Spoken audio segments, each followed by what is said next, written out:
हरे कृष्णा। श्रीमती राधा रानी की जय। तो जब से हम कृष्ण भावनामृत में आए हैं, इस्कॉन में आए हैं, तो हमें ऐसे संस्कार मिले हैं कि श्रीमती राधा रानी की कथाएं अक्सर बहुत ही गहन होती हैं, बहुत ही डीप होती हैं और करने के लिए बहुत योग्यता चाहिए। उतनी योग्यता तो हमें नहीं है, लेकिन फिर भी गुरु परंपरा के पद चिन्हों पर चलते हुए अपने शुद्धिकरण के लिए श्रीमती राधा रानी की महिमा गान अपने साक्षात्कार के अनुसार करने की कोशिश करेंगे। श्रीमती राधा रानी,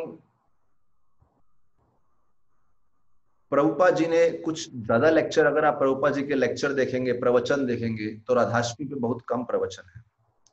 और जो प्रवचन है उसमें भी प्रभुपाद जी राधाष्टमी की कथा में बहुत सारा बेसिक फिलॉसफी बोल रहे हैं कि किस प्रकार से हमारा अस्तित्व क्या है, हम कौन हैं।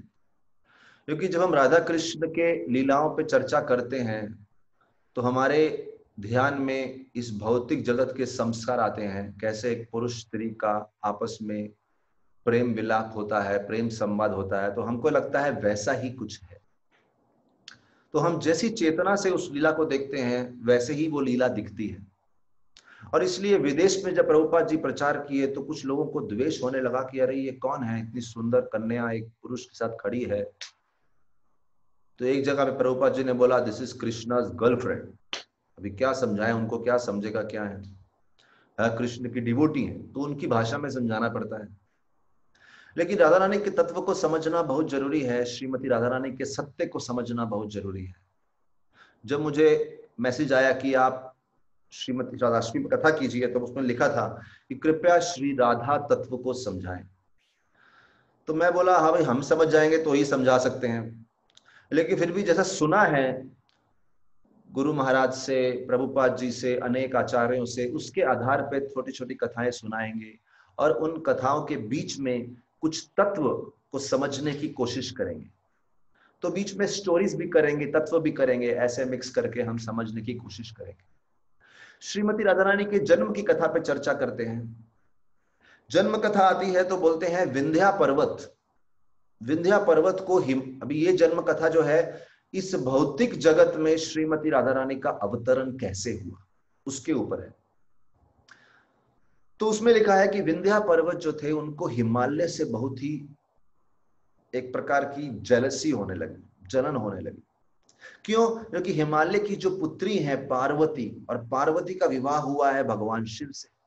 तो जब पार्वती का विवाह भगवान शिव से हुआ और ये पार्वती जो है पुत्री है हिमालय की, तो अभी विंध्या पर्वत को लगने लगा कि हिमालय का जो दामाद है इतना शक्तिशाली है, तो मेरा दामाद भी शक्तिशाली होना चाहिए।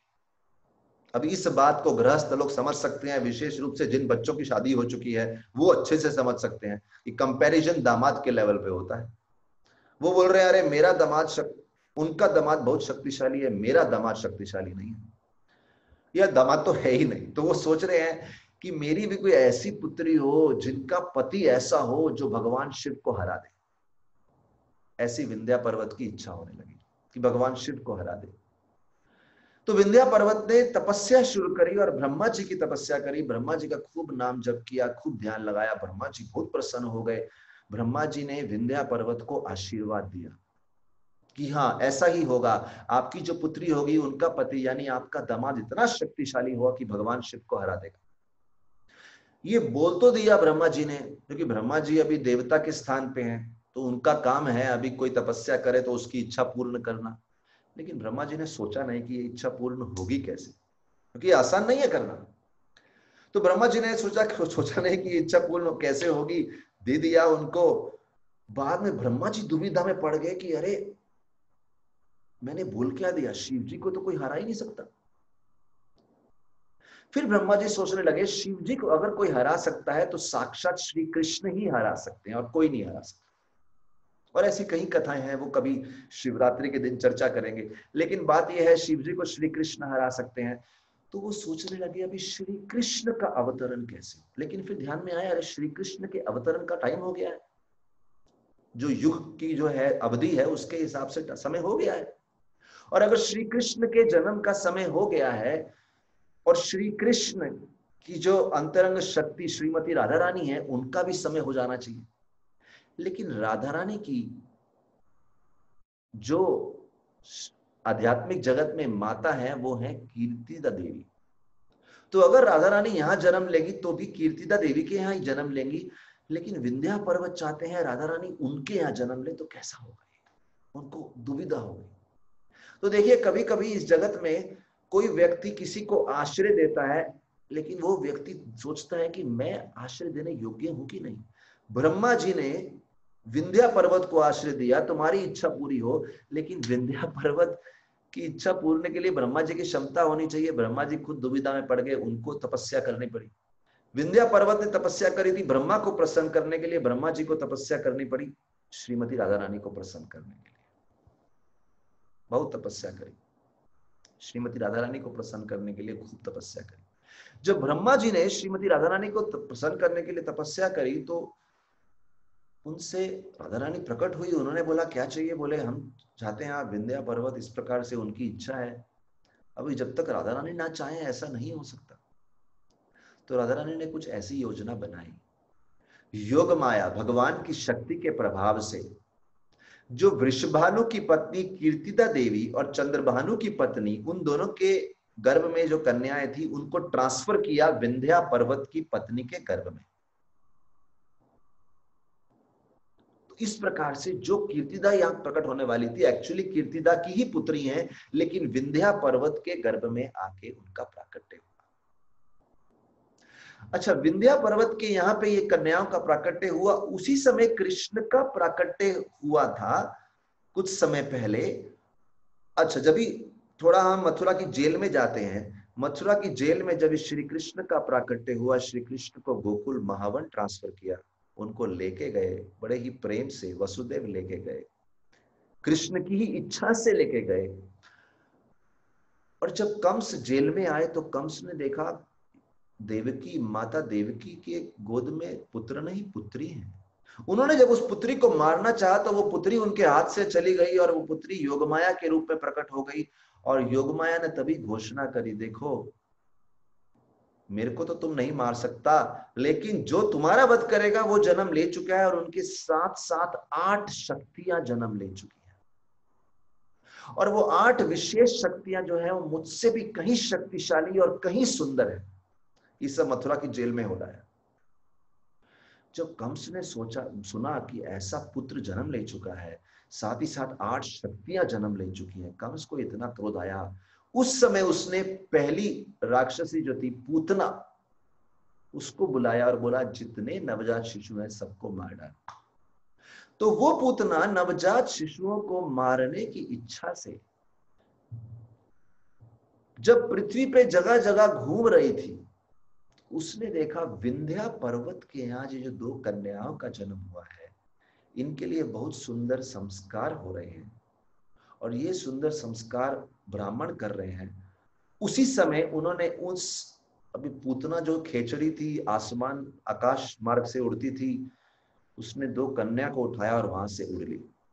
वो ब्राह्मण चिंतित, विंध्या पर्वत चिंतित, बड़ी मुश्किल से तपस्या से साक्षात लक्ष्मी, आदि लक्ष्मी राधा रानी को अपनी गोद में प्राप्त किया है, और ये राक्षसी लेके चली गई। ब्राह्मणों को बोला मंत्र जप करो, बोले मंत्र जप करो और मार दो इस पूतना को। वो ब्राह्मणों ने मंत्र जप करना शुरू किया, पूतना की शक्ति घटने लगी। वो पूतना की शक्ति घटने लगी, पूतना घबरा गई। जब वो आकाश मार्ग से जा रही थी, पहली पुत्री को उन्होंने विदर्भ का जो स्थान था वहां पे छोड़ दिया, और वो थी चंद्रावली, जिनको महाराज भीष्मक ने वहां पे कुछ समय के लिए पालन पोषण किया। और दूसरी जो पुत्री थी उनको गोवर्धन लेके चले गए, और वहां पे वृषभानु महाराज के महल में, वृषभानु महाराज रावल में रहते थे, वृषभानु महाराज के महल के पास जो उनकी, वहां पे छोड़ दिया। और वहां पे जो उनकी सासू माँ थी मुखरा देवी, उनकी गोद में पूर्णमासी ने दिया, बोले ये आपके दामाद की पुत्री है, उनको जाके दे दो। इस प्रकार से श्रीमती राधा रानी वापिस घूम के विंध्या पर्वत से होती हुई वापिस कीर्तिदा माता की गोद में आ गई। अभी यहां हम समझ रहे हैं कि भौतिक जगत में श्रीमती राधा रानी का प्राकट्य कैसे हुआ। अभी बोलते हैं ये राधा रानी के प्राकट्य की कथाएं अलग अलग कल्प में अलग अलग तरीके से दी गई है। एक कल्प में कथा इस प्रकार से आती है कि सूर्य देव को इच्छा हुई कि साक्षात श्री राधा श्री लक्ष्मी उनकी पुत्री बन के आए। भगवान की जो अंतरंग शक्ति है वो उनकी पुत्री बन के आए, तो सूर्य देव ने साक्षात हरि की बहुत पूजा करी। और वहीं रावल में महाभानु करके एक बहुत बड़े ग्वाले थे, उनके 5 पुत्र हुए, उनमें जो मध्य पुत्र थे उनका नाम था वृषभानु। और ये वृषभानु कौन थे? सूर्य देव के ही अवतार थे, जो कल को जाके राधा रानी के पिता के रूप में भूमिका निभाएंगे। तो वृषभानु महाराज कहीं, अब ये अलग कथा आती है, अलग कल्प की। वृषभानु महाराज ने कहीं राजसूय यज्ञ किए, राजऋषि थे। देखिए राजऋषि क्या होते हैं? राजऋषि बहुत ही ऊंची पदवी है। राजऋषि मतलब समाज का पालन पोषण करते हुए साथ ही साथ शुद्ध भक्ति के स्तर पे, जो अपनी भक्ति का विधि विधान, भक्ति के स्तर, कॉन्शियसनेस, उनकी चेतना शुद्ध भक्ति के स्तर पे है, और साथ ही साथ इस जगत में पालन पोषण एक राजा के समान करते हैं। राज ऋषि, ऋषि भी है राजा भी है, जैसे महाराज परीक्षित, महाराज युधिष्ठिर। तो हम देखते हैं इन्होंने कहीं राजसूय यज्ञ किए और बाद में जाके इनका विवाह हुआ कीर्तिदा देवी से। लेकिन कहीं यज्ञ, कहीं तपस्या, कहीं तीर्थ यात्रा, कहीं दान, कहीं गौ सेवा करने के बाद भी इनको संतान प्राप्ति नहीं। यहाँ पे बहुत सुंदर वर्णन आता है, जब इनको संतान प्राप्ति नहीं हुई, अंत में कीर्तिदा देवी, इस बात को जरा ध्यान से सुनिए, बहुत ही सुंदर श्लोक आते हैं। कीर्तिदा देवी ने अपने हृदय, उनके हृदय में मानो ऐसे परमात्मा ने कुछ प्रेरणा दी हो, उनको एक सडनली आइडिया आया। देखिए बहुत तीर्थ यात्रा कर ली, संतान प्राप्ति नहीं मिली, बहुत यज्ञ कर लिए, बहुत अनुष्ठान कर लिए। जैसे पहले भी हम चर्चा की है, कभी कभी भगवान सही समय का वेट करते हैं, कभी कोई महान शक्ति प्रकट होने वाली हो, तो माता पिता सोच रहे हैं कहीं साल कहीं वर्ष बीत गए, लेकिन कोई विशेष शक्ति का आगमन होना है, और वो चाहते हैं कि माता पिता अनेक तप से, अनेक साधना से ऐसे शुद्ध हो जाएं, उनका स्थान, उनका गर्भ उस लायक बन जाए कि एक महान शक्ति उसमें अवतरित हो सके। बहुत तपस्या करी। कीर्तिदा देवी के हृदय में प्रेरणा हुई कि हमें कात्यायनी देवी की पूजा करनी चाहिए, और वृषभानु महाराज को बोला कि आप यमुना जी के, आप गोवर्धन जी के चरणों में बैठ के कात्यायनी देवी की पूजा कीजिए। कहीं पे आवाज कट जाए तो कृपया चैट में लिख देना, क्योंकि यहाँ पे कभी कभी रेंज का प्रॉब्लम होता है। तो बोले आप कात्यायनी देवी की पूजा कीजिए। वो देवी में तपस्या में बड़े ही दिल लगा के लग गए, बड़े ही ध्यान पूर्वक, बहुत ही अच्छी तपस्या कर ली। बहुत लंबे समय तक मौन व्रत किया, बहुत कम भोजन किया, कई कई दिनों तक कुछ नहीं खाया। फिर एक दिन कात्यायनी देवी प्रसन्न हो गई। देखिए ये द्वापर युग की बात है। बोलते हैं द्वापर युग, त्रेता युग, मतलब जितना पीछे जाएंगे देवताओं का आगमन आए दिन होता ही रहता था। नारद मुनि कभी भी आ जाते थे घर पे। तो सोचिए अभी आप घर में बैठे हैं, डिनर कर रहे हैं, घंटी बजी, नारद मुनि आ गए। तो उन दिनों ऐसा होता था, कभी भी नारद मुनि आ गए। तो यहाँ पे तपस्या हो रही है, देवी प्रकट हो गई। देवी ने आते ही, एक्चुअली देवी उस समय प्रकट पहले नहीं, ये ध्यान लगा रहे थे, और जब ध्यान लगाए थे तो देवी ने ध्यान में कुछ मंत्र बोलना शुरू किया। देखिए बहुत सुंदर बात है, राधा रानी के पिता के ध्यान में देवी क्या आके बोलती हैं, हरि नाम विना वत्स कर्ण शुद्धिर न जायते। हरि नाम विना वत्स कर्ण शुद्धिर न जायते।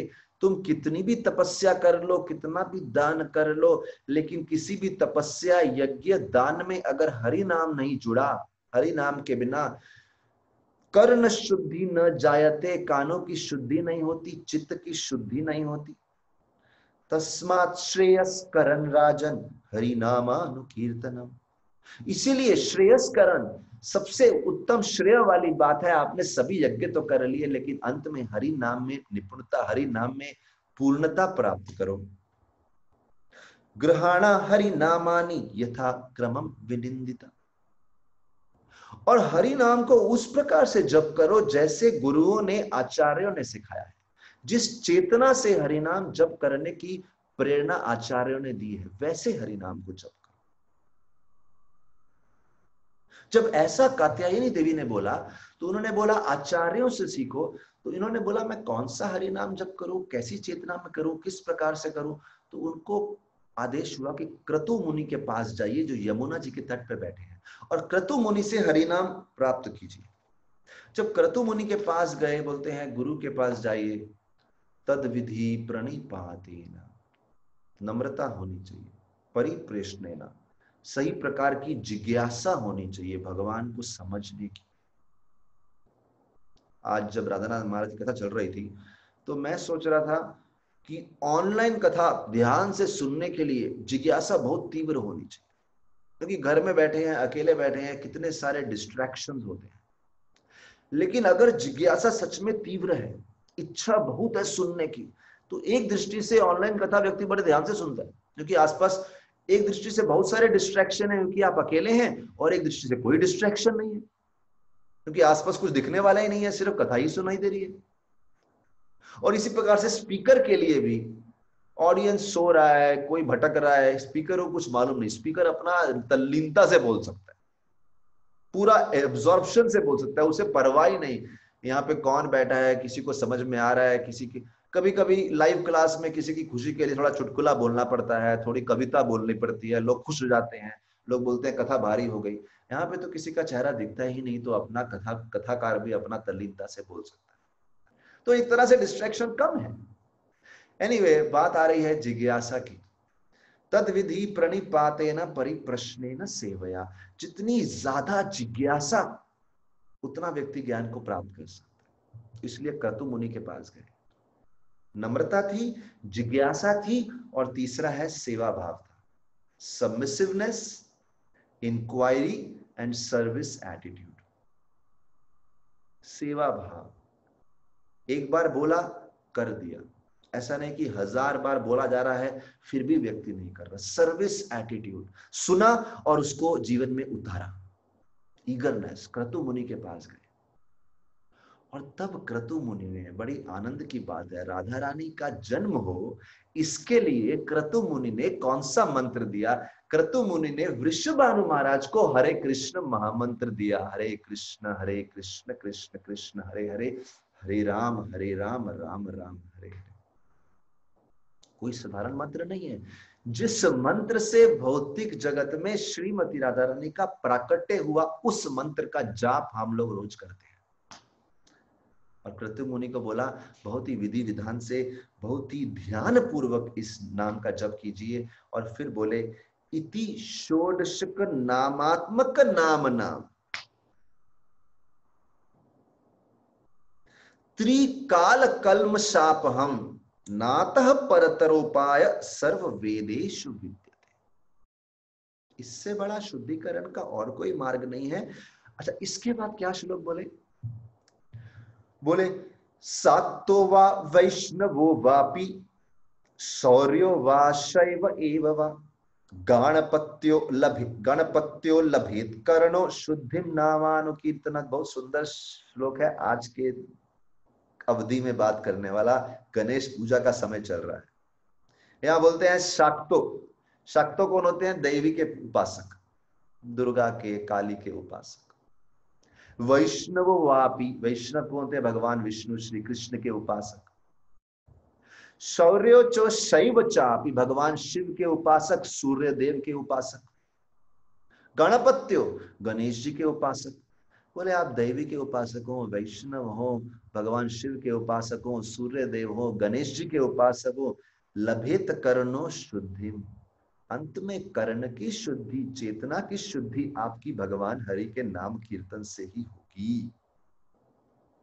वेरी इंपॉर्टेंट पॉइंट, बहुत ही सुंदर श्लोक है। क्रतु मुनि ने वृषभानु महाराज को बोला और बोले यही मंत्र जो आपको दे रहा हूं, ये व्यासदेव ने सूत गोस्वामी को दिया था, और यही ब्रह्मा जी ने अंगिरा ऋषि को दिया था, और आज मैं ये आपको दे रहा हूं। आप गोवर्धन के तट पे वापस जाइए, गोवर्धन के चरणों में वापस जाइए, और बैठ के इस मंत्र का उच्चारण कीजिए।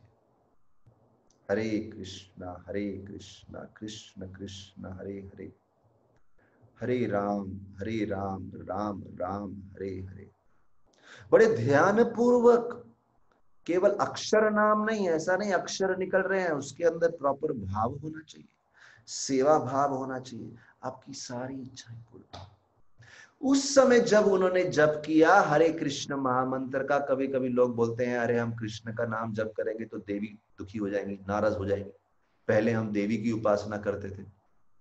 कभी कभी डर रहता है ना, पहले कुछ मंत्र करते हैं, सडनली ये ट्रांसफर किया हरे कृष्णा पे डर। अब यहाँ देखिए, हरे कृष्ण की उपासना ध्यान से करी, गोवर्धन के तट पे करी, कौन प्रकट हुई? कात्यायनी देवी प्रकट हुई, बड़े आनंद से प्रकट हुई, दुखी नहीं थी। मेरा नाम छोड़ के कृष्ण का नाम जप कर, ऐसा कुछ दुख नहीं था उनको, बड़ी आनंद में थी वो, और आनंद में आशीर्वाद दिया, खूब आशीर्वाद दिया। बोले क्या चाहिए? ये बोले आप आ गई तो मेरी तो सारी इच्छाएं, अभी क्या मांगू, मतलब मैं इस लायक नहीं, आप प्रकट हो गई। लेकिन फिर भी आप जानते ही हैं मैंने तपस्या किस इच्छा से शुरू करी थी, संतान नहीं है, और इनकी भी इच्छा थी साक्षात लक्ष्मी जी उनकी संतान बन जाए। तो यहाँ पे देखते हैं कि वृषभानु महाराज को तब कात्यायनी देवी ने आशीर्वाद दिया, और उनके आशीर्वाद से ये स्वर्ण वर्ण वाली बालिका, चंपक के फूल जैसा स्वर्ण रंग श्रीमती राधा रानी का प्राकट्य हुआ।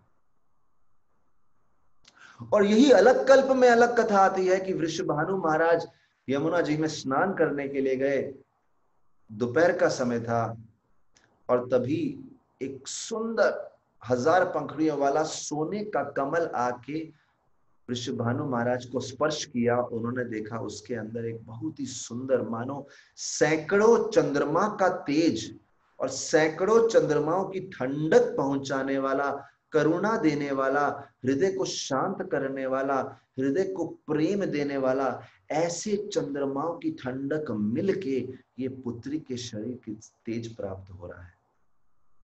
वृषभानु महाराज ने उसको, राधा रानी को अपनी गोद में लिया और उनको लेके कीर्तिदा माता जी की गोद में दिया। वो अलग कथा आती है। इतनी कथाएं हैं राधा रानी के प्राकट्य की, लेकिन श्रीमती राधा रानी है कौन, उनका तत्व क्या है? बहुत सुंदर उदाहरण देते हैं शक्ति और शक्तिमान का, सूरज और सूरज की किरणों का, सूर्य और सूर्य की किरणों का बहुत ही सुंदर उदाहरण है। बोलते हैं जब सुबह व्यक्ति उठता है तो उठते ही सूरज की किरण कमरे में आ जाती है, तो व्यक्ति कभी कभी बोलता है अरे सूरज आ गया, लेकिन सूरज कमरे के अंदर नहीं आ गया, सूरज तो ऊपर ही है, कमरे के अंदर आएगा जल के भस्म हो जाएंगे हम, लेकिन सूरज की किरण आ गई मतलब सूरज आ गया। तो सूरज की किरण जो है, सूरज है भी और नहीं भी है। शक्ति जो है शक्तिमान से अलग भी है लेकिन अभिन्न भी है, क्योंकि सूरज की किरण का सूर्य के बिना क्या अस्तित्व है? कोई अस्तित्व नहीं।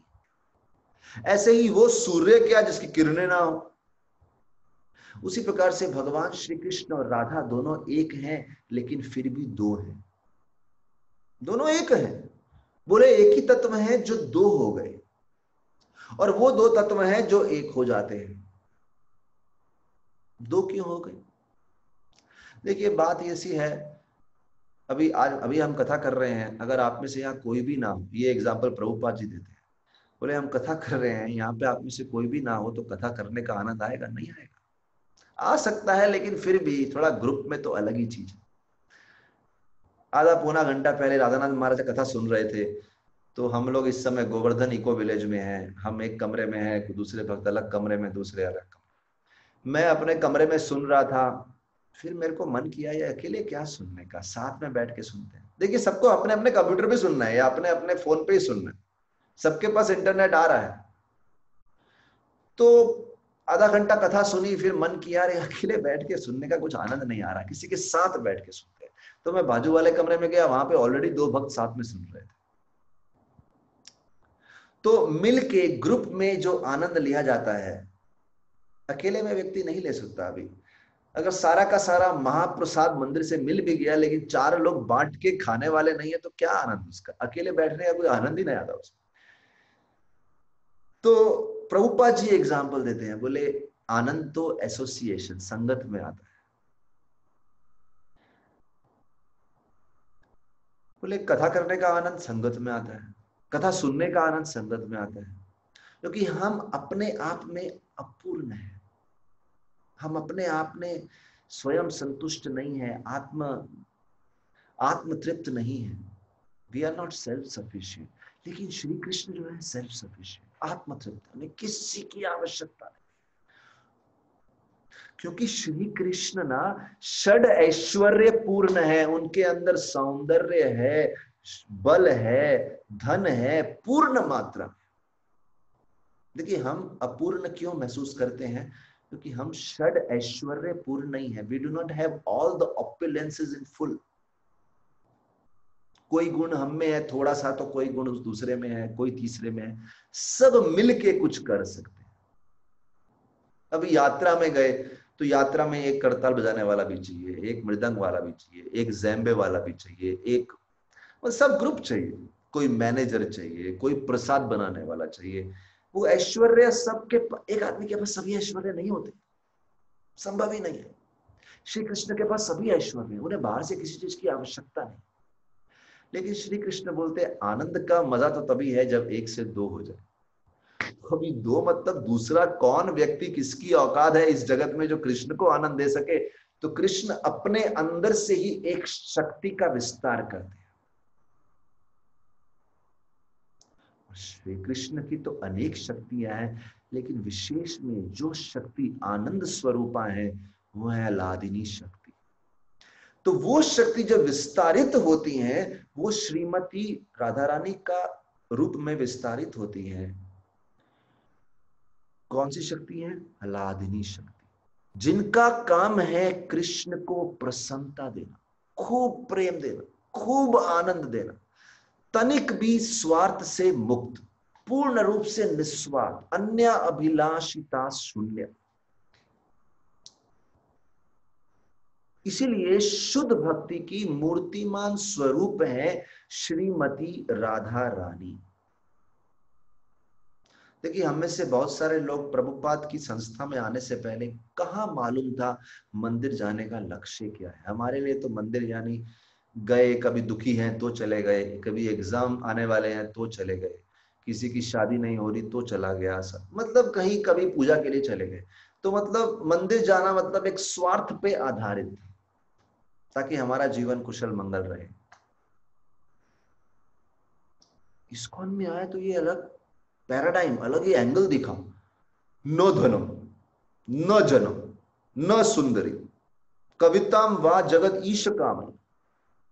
ना तो मुझे फॉलोअर्स चाहिए, आजकल तो पूरा कल्चर ही फॉलोअर्स का है। यूट्यूब पे जाओ फॉलोअर्स, इंस्टाग्राम जाओ फॉलोअर्स, फेसबुक जाओ फॉलोअर्स, वो पूरा कल्चर ही है। फॉलोअर नहीं चाहिए, धन नहीं चाहिए, जगत में प्रभाव नहीं चाहिए, सुंदर स्त्री या पुरुष के प्रति आकर्षण नहीं चाहिए। यहां पे शुरुआत ऐसी हो रही है। इस्कॉन में गेट में घुसने से पहले सोचना चाहिए कहां एंटर कर रहे हैं हम लोग। और प्रभुपाद जी बोलते हैं हम लोग रूपानुगा हैं। हमारा ये फिलॉसफी किसने सिखाया हमको? रूप गोस्वामी ने। रूप गोस्वामी कौन है? रूप मंजरी। रूप मंजरी कौन है? ललिता देवी की सेवक सेविका है। ललिता सखी कौन है? राधा रानी की सेविका है। और रूप मंजरी ने एक पुस्तक लिखा भक्ति रसामृत सिंधु। बोलते हैं भक्ति रसामृत सिंधु राधा रानी का मूर्तिमान स्वरूप है, भक्ति का मूर्तिमान स्वरूप है। क्यों? श्री भक्ति रसामृत सिंधु का शुरुआत होता है पहले अध्याय में जो श्लोक आता है, अन्य अभिलाषिता शून्यम। बोले बाबू दीक्षा लेनी है, गुरु का आश्रय लेना है। आप बोलते हैं आपने गुरु का आश्रय लिया है, पहले देखो आईने में देखो क्या आपका ये लक्ष्य है। क्या लक्ष्य है? अन्य अभिलाषिता शून्यम, अन्य कोई अभिलाषा नहीं, ज्ञान कर्मादि अनावृतम। ऐसा भी नहीं कि भौतिक इच्छा, कहीं ना कहीं छिपी हुई है भौतिक इच्छा, कहीं मोक्ष की इच्छा छिपी है, मोक्ष की भी इच्छा नहीं। भगवान के धाम गए नहीं गए कुछ फर्क नहीं पड़ता। मम जन्मनी जन्मनीश्वरी, जन्म जन्मांतर तक आपकी भक्ति, आपकी सेवा, आपकी भी नहीं, आपके भक्तों के भक्तों के भक्तों की सेवा, बस that is the perfection of my life. ये मेरे जीवन की पूर्णता है। यहां से आपका भक्ति रसामृत सिंधु शुरू होता है, क्योंकि भक्ति रसामृत सिंधु जो है श्रीमती राधा रानी की शक्ति को प्रमाणित करने वाला शास्त्र है। और श्रीमती राधा रानी वो शक्ति हैं, वो अलादनी शक्ति हैं जिनका प्राकट्य हुआ है श्री कृष्ण को आनंद देने के लिए, श्री कृष्ण की सेवा में पूर्ण रूप से तत्पर रहने के लिए, श्री कृष्ण की सेवा के लिए, जिनका अस्तित्व ही है श्री कृष्ण की प्रसन्नता, श्री कृष्ण से प्रेम। राधा रानी नाम है आराधना, आराधना वर्शिप। जो तत्व, जो सत्य क्या है? केवल वर्शिप, कृष्ण की सेवा। इसीलिए रूप गोस्वामी जब भक्ति रसामृत सिंधु लिखते हैं तो भक्ति रसामृत सिंधु के पहले चैप्टर में भक्ति के 6 मुख्य जो कैरेक्टरिस्टिक्स देते हैं, क्वालिटीज देते हैं, गुण देते हैं। और उन गुणों में सबसे पहला गुण है क्लेशाग्नि, मतलब जो आपके दुखों का निवारण करती है। लेकिन अंत में गुण आता है श्री कृष्ण आकर्षिणी।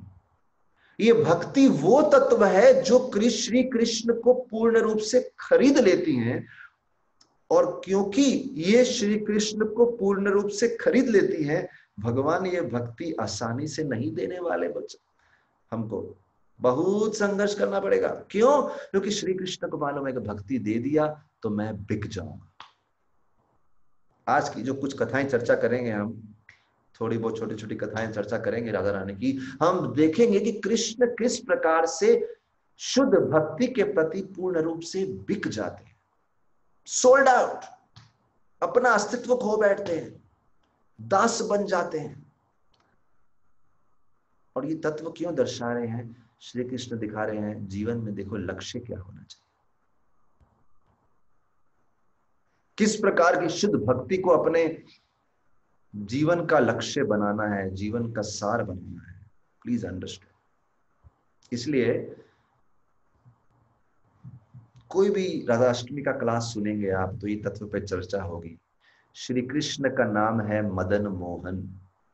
इतने सुंदर है श्री कृष्ण, इतने सुंदर है कि कामदेव भी उनके सामने घायल हो जाते हैं। मदन कामदेव, मदन कामदेव जो सुंदरता का प्रतीक है, जिनकी वजह से सारे भौतिक जगत के जीव घायल हैं, है कि नहीं? कृष्ण को समझने में सबसे बड़ी बाधा क्या है? सेक्स लाइफ, मैथुन के प्रति आकर्षण। इसलिए लोग राधा रानी को समझने की कोशिश करते हैं, अरे कैसे समझेंगे? पहले तो हमारी बुद्धि इस जगत में पूरी तरह से फंसी हुई। निद्रया हरियते नक्तम, प्रभुपाद जी बोलते हैं राधाष्टमी की क्लास में, निद्रया हरियते नक्तम विवाहेन च वावया दिवाचारते हयाराज।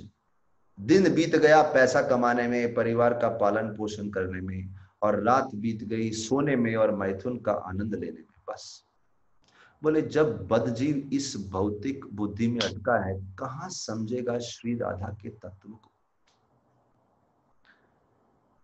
श्री राधा के तत्व को समझना है तो ध्यान लगाइए शुकदेव गोस्वामी पे। शुकदेव गोस्वामी वन में जा रहे हैं और वहां पे कुछ महिलाएं स्नान कर रही हैं, और शुकदेव गोस्वामी के चेहरे पे तनिक भी विकार नहीं है। तो वो महिलाएं बोलती हैं ये शुकदेव गोस्वामी ऐसे स्तर पे हैं, इनको तो मालूम ही नहीं पुरुष कौन है स्त्री कौन है, ये शारीरिक स्तर से ऊपर है, is beyond body, is beyond body. वो शुकदेव गोस्वामी जिनको इस जगत में थोड़ी सी भी रुचि नहीं है, नथिंग, जगत में कुछ नहीं चाहिए, वो श्री शुक गोस्वामी अपना शीश झुकाते हैं और भागवत में सर्वोत्तम स्तर पे भगवान श्री कृष्ण की रासलीला को रखते हैं। जो रासलीला भगवान श्री कृष्ण का गोपियों के साथ और श्रीमती राधा रानी के साथ सर्वोत्तम आदान प्रदान है। तो इसी से समझना चाहिए श्री कृष्ण और राधा की जो लीला है, श्रीमती राधा रानी की, वो कोई भौतिक जगत पुरुष स्त्री की के मिलन की लीला नहीं है। चैतन्य महाप्रभु ऐसे सन्यासी हुए, इतने स्ट्रिक्ट थे, एक स्त्री की परछाई से भी दूर रहते थे। स्ट्रिक्ट सन्यासी, उनके चरित्र में थोड़ा सा भी दोष नहीं था। लेकिन वो श्री चैतन्य महाप्रभु किस प्रकार से श्रीमती राधा रानी के तत्व की पूजा करते हैं और श्रीमती राधा रानी को सर्वोत्तम श्री कृष्ण की भक्त बताए हैं। लेकिन इस जगत के लोग बोलते हैं, अरे राधा रानी ने तो कृष्ण से कभी शादी ही नहीं करी, ये कैसा रिश्ता हो गया, ये तो उत्तम रिश्ता नहीं है। समझेंगे, उस तत्व को समझेंगे, लेकिन पहले देखिए, उसमें प्रवेश करने से पहले हमको समझना है कि हम कौन से स्तर पे हैं। हमारी बुद्धि इतनी दूषित है, लाल रंग का चश्मा पहनेंगे तो सब लाल दिखेगा। क्योंकि इस जगत में जब पुरुष स्त्री को इस प्रकार से मिलते देखते हैं तो हमारे जगत में, हमारे चेतना में दूषित विचार आते हैं। हम राधा कृष्ण को देखते हैं तो भी दूषित विचार ही आते हैं। इसलिए राधा के तत्व को समझने से पहले, श्रीमती राधा रानी की कृपा को समझने से पहले, हमें भौतिक जगत में जो भोग की इच्छा है, इंजॉयमेंट की इच्छा है, उससे मुक्त होना पड़ेगा। Very important. लेकिन उसके मुक्त होने के लिए भी राधा रानी के पास ही जाना पड़ेगा, उनकी कृपा ही मुक्त करेगी। उनको समझने के लिए मुक्त होना पड़ेगा, लेकिन उनकी ही कृपा है जो हमें मुक्त करेगी। तो श्री कृष्ण का नाम है मदन मोहन। श्री कृष्ण वो है जो उस मदन, जो मदन हम सबको घायल करके रखा है, वो मदन को श्री कृष्ण आकर्षित कर लेते हैं। लेकिन श्रीमती राधा रानी का नाम है मदन मोहन मोहिनी, जिन्होंने कृष्ण को भी आकर्षित कर लिया है। कैसी भक्ति है उन श्रीमती राधा रानी की। अच्छा, परम पूज्य राधानाथ स्वामी महाराज अभी कथा के बीच में एक बड़ा ही अच्छे से बता रहे थे। पूरे आप समझिए, उस तत्व को समझने से पहले ये सोचिए कि कौन कौन श्रीमती राधा रानी की रासलीला में प्रवेश करने की इच्छा रखते हैं। बोले शिव जी पे ध्यान लगाइए। बड़े बड़े असुरों को बड़ी बड़ी शक्ति प्राप्त हुई है शिव जी से। रावण शक्तिशाली कैसे बना? शिव जी की उपासना करके, बड़ी शक्तिशाली। ये शिव जी एक छोटे मासूम बच्चे की तरह पगला जाते हैं कि मुझे किसी प्रकार से तो रासलीला में एंट्री दे दो। यहां तक कि वृंदावन में मानसरोवर में डुबकियां लगाते हैं, और जब गोपी बन के बाहर आते हैं तो दो चार गोपियां उनको थप्पड़ मारती हैं, बोले तुम कहां से आ गई? शिव जी कुछ बोल नहीं पाते, तत्पर हैं। देखिए, ये शिव जी जो पूरे विश्व को संहार करते हैं, तांडव नृत्य करते हैं तो पूरा विश्व नष्ट हो जाता है। ये श्री शिव जी पागलों की तरह तत्पर हो रहे हैं, बावले हो गए हैं रासलीला में प्रवेश करने के लिए। दूसरा एग्जाम्पल दिया नारद मुनि का। नारद मुनि किनके गुरु हैं? ध्रुव के गुरु हैं, प्रहलाद के गुरु, अरे किस किस के गुरु नहीं, नाम लीजिए। बड़े बड़े भक्त नारद मुनि के शिष्य हुए। वो नारद मुनि तत्पर हो रहे हैं, नारद कुंड में गोवर्धन में लंबी तपस्या कर रहे हैं, जब तक कोई गोपी उनको कुसुम सरोवर में आपके डुबकी नहीं दिलवाई और उन्हें एक गोपी बना के रासलीला में एंट्री नहीं दिया। अच्छा, नारद मुनि को, शिव जी को तो रासलीला में एंट्री मिली, लक्ष्मी जी की तो एंट्री भी नहीं मिली। लक्ष्मी जी खूब तपस्या करी, मुझे भी रासलीला देखनी है। लक्ष्मी इतनी तपस्या करने के बाद उनको बोला गया, आपको अपनी लक्ष्मी का पद जो है, डेजिग्नेशन है, you know we all have designations, हम लोग के सर पे कुछ पद सवार होता है। मैं ये हूं, मेरा इस जगत में ये सम्मान है, मेरा ये पोजीशन है, मेरे को लोग इस नजरिए से देखते हैं। तो जब भी हम उस प्रकार का मुकुट पहन के चलते हैं, कॉलर पहन के चलते हैं, ऐसा कॉलर, ऐसा मुकुट जो आपको पदवी देता है, डेजिग्नेशन देता है, वो चल के चलते हैं तो कृष्ण लीला आपको ब्लॉक कर देती है। ब्लॉक, जैसे कभी कभी हम लोग ये जूम सेशन में ब्लॉक कर देते हैं, no more participants allowed, entry close, Vrindavan close हो जाता है, श्रीमद् भागवत क्लोज हो जाती है। महाराज एक और बड़ी अच्छी बात बोले, बोले आप दशम स्कंद रट लोगे, ऐसी कथा करोगे कि सुनने वालों को रोना आ जाए, फिर भी आप श्री कृष्ण से करोड़ों मील दूर होगे। बोले भागवत का रट्टा मार के, श्लोकों का रट्टा मार के, कथाओं से श्रोताओं को रुला के व्यक्ति कृष्ण नहीं समझ सकता, श्रीमती राधा रानी को नहीं समझ सकता। बहुत नम्र सेवा करनी पड़ेगी, भक्तों का दास बनना पड़ेगा, अपने अहंकार को, अपनी पदवियों को त्यागना पड़ेगा। ध्यान रखो, लक्ष्मी जी को रासलीला में एंट्री नहीं मिली। एक आखिरी एग्जाम्पल दूंगा अर्जुन का। अर्जुन का एग्जाम्पल, अर्जुन पद्म पुराण में एक कथा आती है। एक दिन अर्जुन श्री कृष्ण से बोले कि अरे ये मैंने सुना है, मैंने बहुत सुना है श्रीमती राधा रानी के प्रेम के बारे में आपके प्रति। अभी देखिए अर्जुन नेचुरली श्री कृष्ण के बहुत क्लोज एसोसिएट है अर्जुन, लेकिन अर्जुन सोच रहे हैं, सुन रहे हैं कि एक जमाने में कृष्ण के बहुत नजदीकी कौन रहा करता था, राधा रानी। तो अर्जुन के मन में यह विचार आ रहा है कि मैं ज्यादा नजदीकी हूं या वो ज्यादा नजदीकी है। विचार तो आएगा ही नेचुरली, अभी आप कंपेयर करेंगे। तो अर्जुन ने पूछ लिया कि मुझे श्रीमती राधा रानी के प्रेम के बारे में कुछ बताइए भगवान। अभी अर्जुन कौन है, भगवान कृष्ण के साथ सोते हैं, साथ में खाते हैं, मित्र हैं, घूमते हैं, एक ही रथ पे सवारी करते हैं, खाते साथ में, खेलते साथ में, बहुत कुछ, बहुत मस्ती करते साथ में। इनफैक्ट गीता में तो अर्जुन भगवान श्री कृष्ण को बोलते हैं, अरे बाप रे बाप, मैंने तो आपको बहुत कुछ हंसी मजाक किया, आपकी टांग खींची, आपका बहुत उपहास किया, और आपका जो विराट रूप देख रहा हूं तो मैं तो घबरा रहा हूं, मैंने क्या कुछ कर डाला आपके साथ। तो कभी कभी ऐसा होता है, किसी की दोस्ती को बहुत मामूली ले लिया हो, लेकिन जब उसकी शक्ति को देखते हैं तो शर्म आती है, अरे तो बड़ा गड़बड़ हो गई हमसे, बहुत ही लाइटली ले लिया हमने तो अर्जुन ने ऐसा ही कुछ किया था। ये अर्जुन जो श्री कृष्ण के इतने नजदीक हैं, श्री कृष्ण उन अर्जुन को बोलते हैं राधा रानी के प्रेम को समझने की योग्यता आप में नहीं है।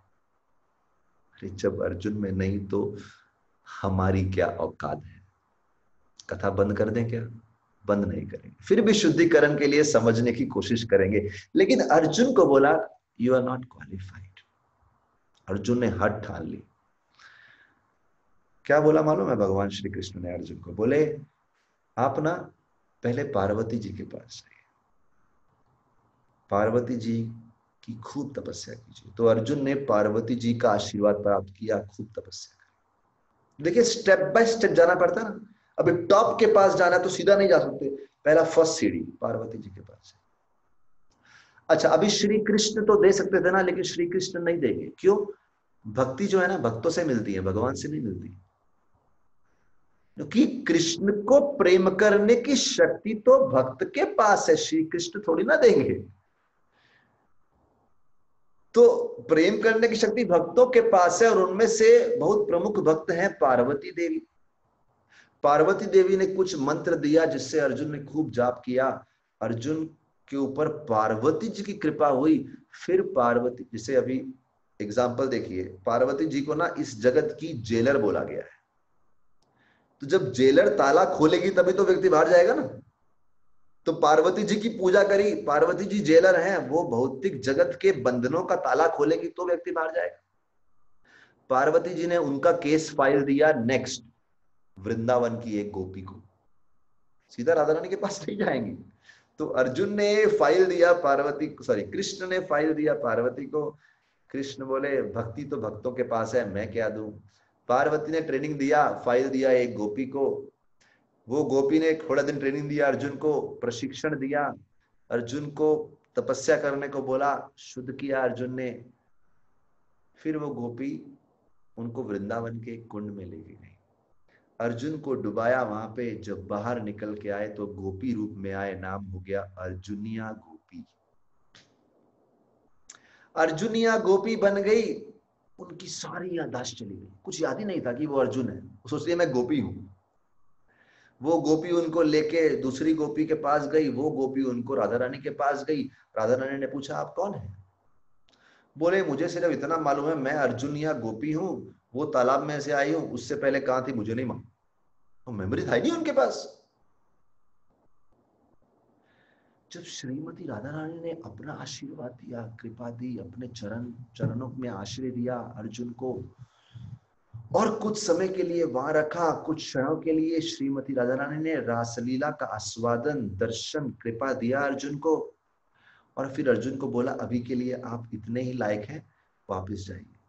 उनको कुंड में डुबाया, कुंड से बाहर निकल के आए, अर्जुन क्षत्रिय बन गए फिर से।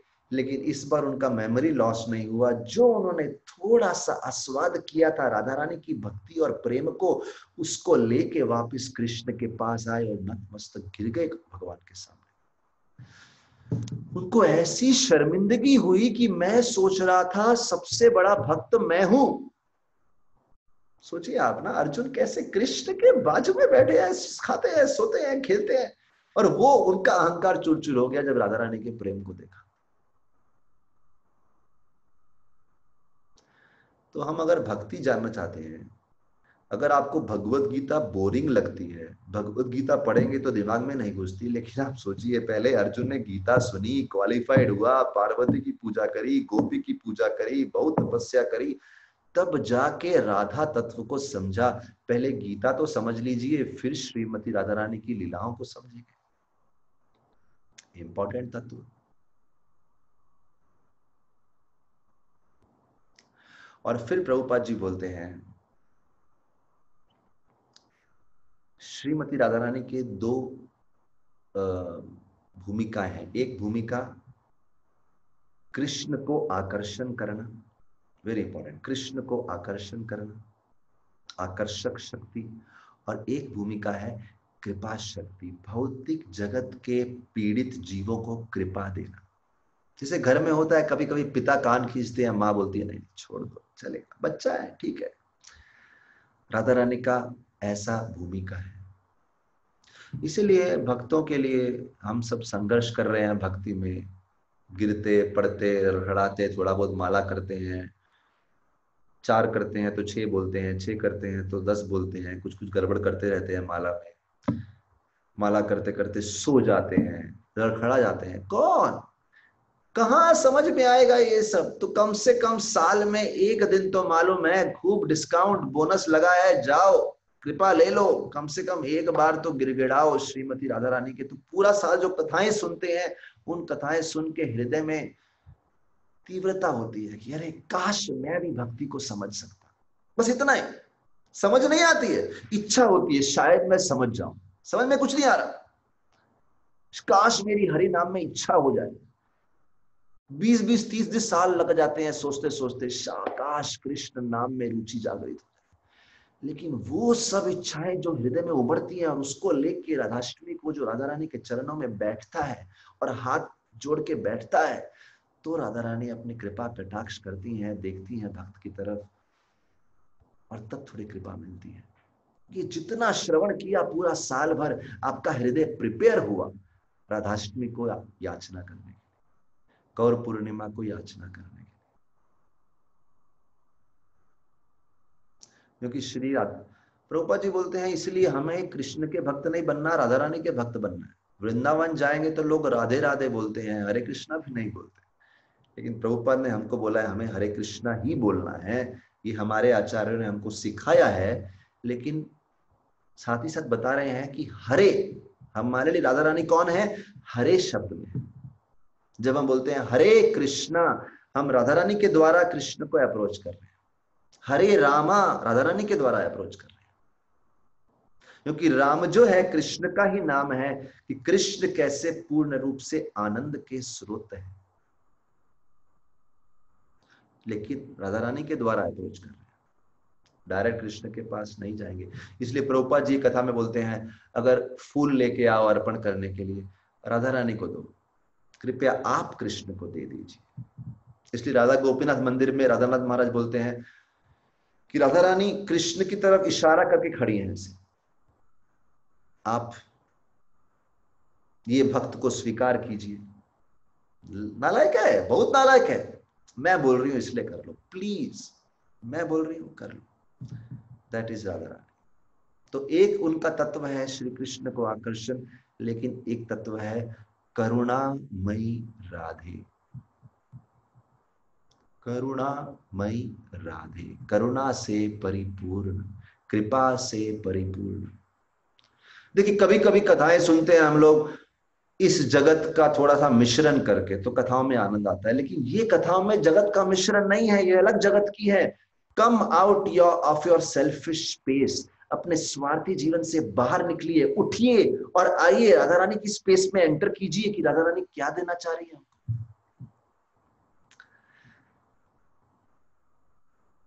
तो अभी हम थोड़ी सी श्रीमती राधा रानी की कथाओं पर चर्चा करेंगे।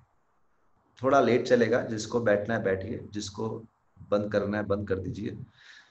ये हम सोच के आए हैं जब तक ये इंटरनेट चलेगा तब तक हम कथा करेंगे। ऐसा है।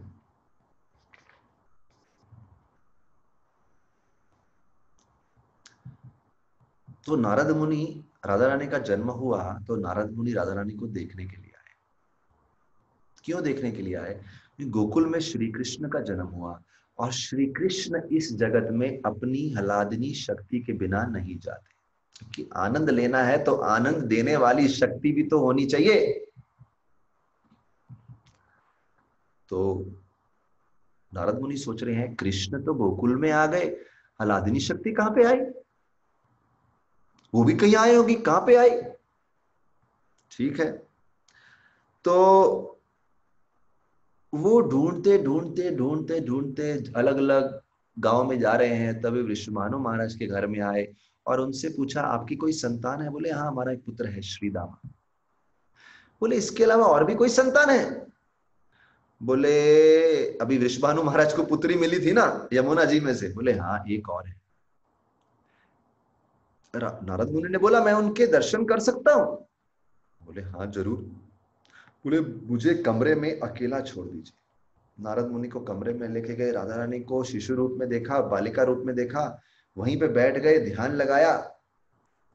वो ध्यान में इतने भाव विभोर हो गए, तभी ललिता देवी प्रकट हो गई और ललिता देवी बोली ए नारद उठो। ललिता देवी है, उनके लिए नारद मुनि क्या और क्या, वो तो उठा दिया उनको। साक्षात वृंदावनेश्वरी श्री कृष्ण की प्रमुख अंतरंग शक्ति अलादिनी शक्ति प्रकट हुई है और तुम ध्यान लगाते बैठे हो। नारद मुनि इतने भाव विभोर हो गए, उनकी इच्छा हुई कि राधा रानी की साथ लीला करने के लिए तो गोपी बनना पड़ेगा, मुझे गोपी बनना है। तब वो चले गए कुसुम सरोवर और वहां पे तपस्या की कि मुझे भी रासलीला के दर्शन करने। नारद मुनि बड़े भाव विभोर कृष्ण के राधा। तब वृषभानु महाराज ने पूछा कि नारद मुनि आप आए तो हैं, लेकिन राधा रानी तो मतलब ये जो बालिका है ये तो देखती भी नहीं, आंखें नहीं खोलती, कुछ सुनती भी नहीं है। नारद मुनि बोले चिंता मत करो, सही समय पे सब कुछ होगा, चिंता मत करो। वेरी इंपॉर्टेंट लेसन जीवन में, हमें कृष्ण शक्ति के संपर्क में आना है, बाकी जीवन में सब कुछ होगा। सिर्फ कृष्ण शक्ति के संपर्क में आ जाइए और धैर्य रखिए, धैर्य, सही समय पे होगा सब कुछ। Do not lose the connection. Narad मुनि बोले सब होगा। वृषभानु महाराज ने बड़ा उत्सव अरेंज किया, बहुत बड़ा उत्सव, और इतना सुंदर उत्सव था। उसमें सारे गांव के लोगों को बुलाया, नंद महाराज को बुलाया, यशोदा देवी को बुलाया, कृष्ण बलराम को बुलाया। और वही उत्सव तो बहुत ही महत्वपूर्ण क्षण था दुनिया को दर्शाने के लिए कि राधा रानी के जीवन का लक्ष्य क्या होगा। श्री कृष्ण आए, सब लोग अपना पार्टी कर रहे थे, मस्त थे, खाने पीने में, मिलने में, घूमने में, रीति रिवाजों में। कृष्ण चुपके से रेंगते हुए राधा रानी के पालने की तरफ गए।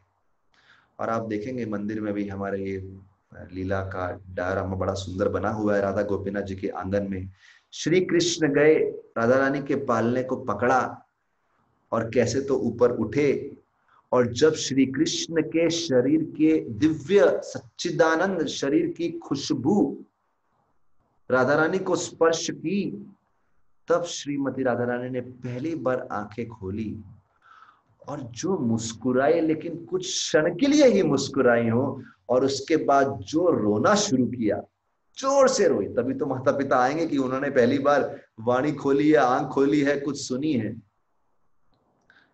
राधा रानी ने दर्शा दिया कि यहाँ पे उनके जन्म का मेन लक्ष्य है श्री कृष्ण की सेवा। अच्छा, ये लीलाएं तो बहुत सारी हैं, लेकिन आपको कुछ लीलाएं बताऊंगा जावट की।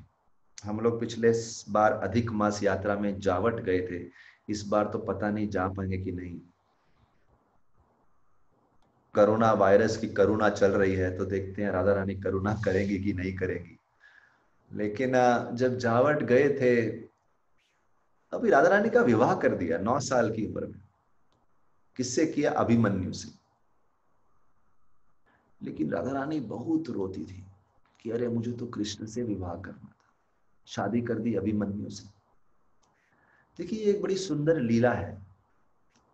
आज सुबह एक भक्त खिचड़ी खा रहे थे, खिचड़ी खा रहे थे तो चावल दाल बॉईल किया, वो सुबह शाम खिचड़ी ही खा रहे हैं। तो बात हो रही थी कि खिचड़ी को थोड़ा स्वादिष्ट भी तो बनाना चाहिए, थोड़ा छौंक लगाना चाहिए, कुछ तो छौंक लगाएंगे तो ही मजा आएगा ना। बढ़िया शुद्ध घी हाथ से मथा हुआ फर्स्ट क्लास गाय के दूध का गड़िया घी बनाएंगे और उसके अंदर प्रॉपर छौंक लगाएंगे तो मजा आता है खाने का। और उसमें भी खिचड़ी के साथ थोड़ा अचार हो जाए, पापड़ हो जाए तो और मजा आ जाता है। और साथ में थोड़ी सी आलू चरचरी हो जाए राधा गोपीनाथ मंदिर की, तो और आनंद आ जाता है। तो ये कॉम्बिनेशन होता है, इससे जो है रुचि बढ़ती है। ऐसे ही श्री कृष्ण बोलते हैं एक साधारण लीला करना, मैं हूं, मेरी पत्नी है, साथ में रहे, बच्चे हुए, घर बसा, मजा क्या? अरे लीला में थोड़ा रोमांच होना चाहिए, लीला में थोड़े संघर्ष होना चाहिए। तो श्री कृष्ण इस जगत में आ रहे थे, साथ में उनकी अंतरंग शक्ति राधा रानी को भी आना था, लेकिन श्री कृष्ण बोले हम साथ में लीला करेंगे। It's like a very plain khichdi, उसमें थोड़ा छौंक डालने वाला कोई होना चाहिए। तो हम ऐसा करेंगे, राधा रानी का विवाह किसी और से हो जाएगा और अलग से चुपके चुपके मिलने का एक अलग ही एक लीला है कि सारा समाज आपके मिलने को रोकेगा, लेकिन फिर भी आप मिलना चाहते हैं। तो लीला में इस प्रकार से थोड़ा स्वाद बढ़ाने के लिए भगवान लीला ऐसी करते हैं।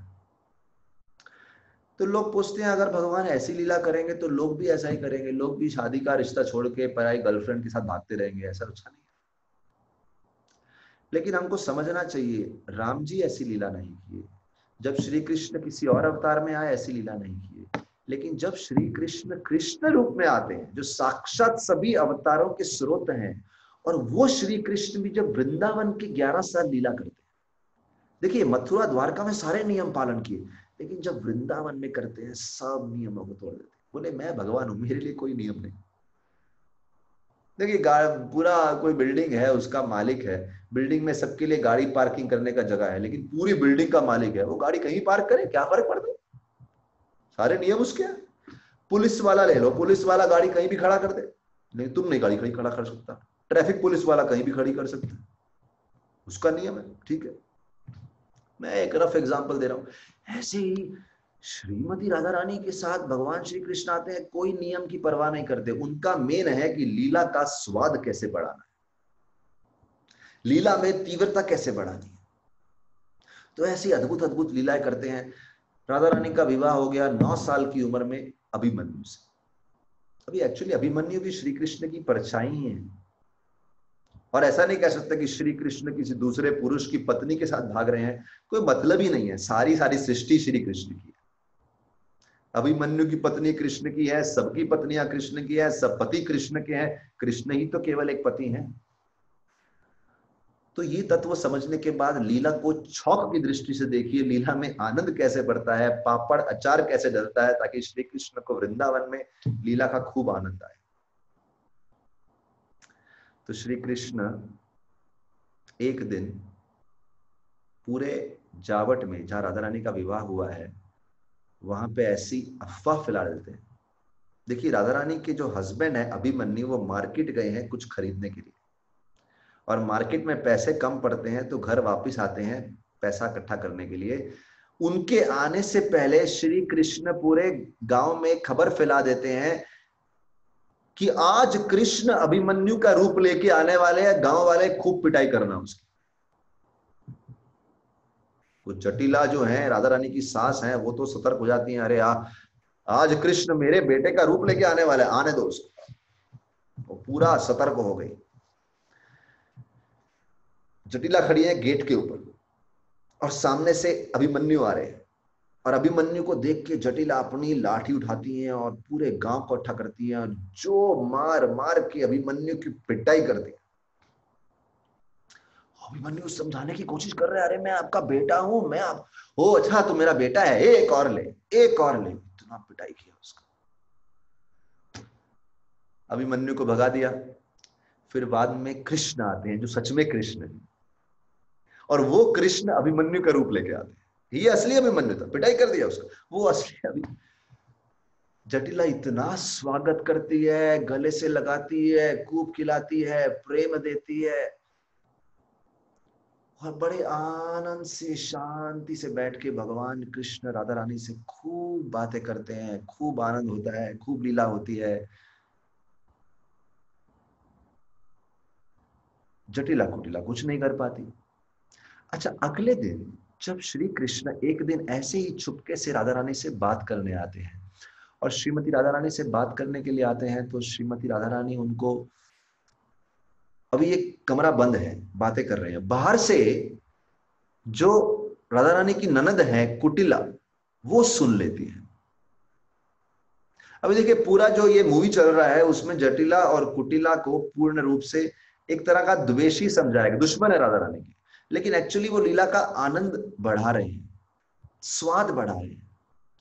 तो कुटिला सुन लेती है कि अंदर कृष्ण है और शुरू मचा देती है, आज तो अंदर कृष्ण है, अंदर कृष्ण है।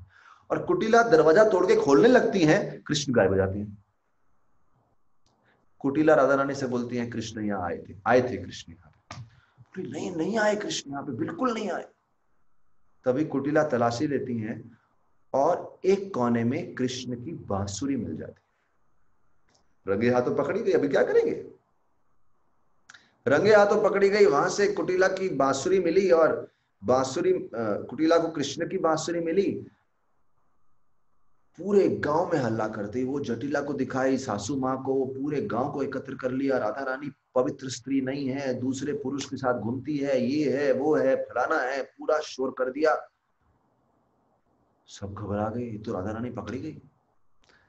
तभी वहां पे देखिए पूरे वृंदावन की लीला को आयोजन करने वाली है पूर्णमासी, जो योगमाया है, जो पूरे वृंदावन की लीला को ऐसा ऑर्केस्ट्रेट करती है कि कृष्ण की लीला का आनंद और बढ़ जाए, वो बीच में आ जाती है। जटिला कुटिला, ये क्या हो गया, क्या हो गया, तुम लोग क्यों इतना शोर कर रही हो? बोले मालूम है आज हमने रंगे हाथ पकड़ा राधा रानी को, उसके कमरे से बांसुरी मिली। वो बोले बांसुरी मिली कमरे से उसके, अरे बाप रे, किधर है बांसुरी, किधर है बांसुरी? बोले तुम भी ना, अरे ये बांसुरी का मतलब ये नहीं कि यहाँ पे कृष्ण आए। देखिए पूर्णमासी अपनी शक्ति से क्या करती है, बोले इसका मतलब ये नहीं कि यहाँ कृष्ण आए। तुम बिना जटिला कुटिला, तुमको मालूम नहीं कि आज पूरे वृंदावन में बारिश हुई है बांसुरी की। सब गोपियां जाओ, सबके कमरे में बांसुरियां गिरी पड़ी है। चलो कुटिला तुम्हारा रूम खोलते हैं। वो पूर्णमासी सबको, गांव वालों को लेके कुटिला के कमरे में गई, तो वहां बांसुरी मिली। चलो जटिला तुम्हारा कमरा खोलते हैं। जटिला के कमरे में गई, वहां बांसुरी मिली। वो जटिला कुटिला इतनी शर्मिंदा हो गई, इतनी शर्मिंदा हो गई कि अरे ये तो पकड़े गए हम लोग, ये कहाँ बांसुरी की बरसात हो गई, हमको लगा हमने तो कृष्ण को पकड़ लिया था।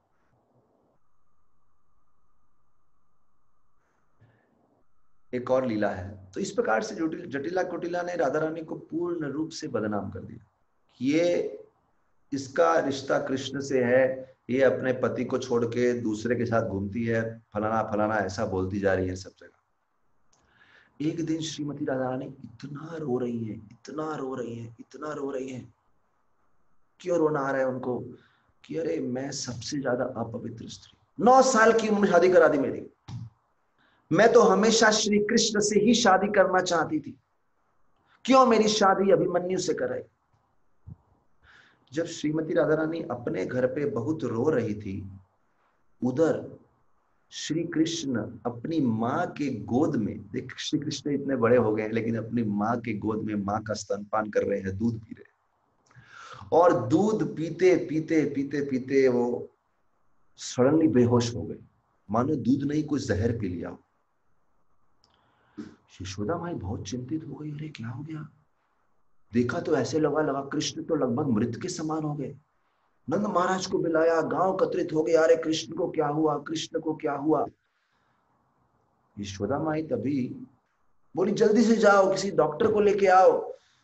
तो नंद महाराज भागे हुए गए और उन्होंने देखा दूर से एक बहुत ही बहुत ही वरिष्ठ वृद्ध डॉक्टर वहां पे आ रहे हैं, पगड़ी बांधी हुई है, हाथ में लाठी है, एक वैद्य आ रहे हैं।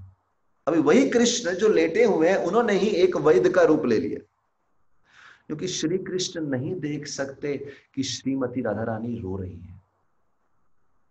देखिए ये सब लीलाएं समझने को हमारी समझ से बाहर हैं, लेकिन ये लीलाएं हमें ये दर्शाएंगी कि किस प्रकार से श्री कृष्ण राधा रानी की भक्ति से पूर्ण रूप से बंधे हुए हैं।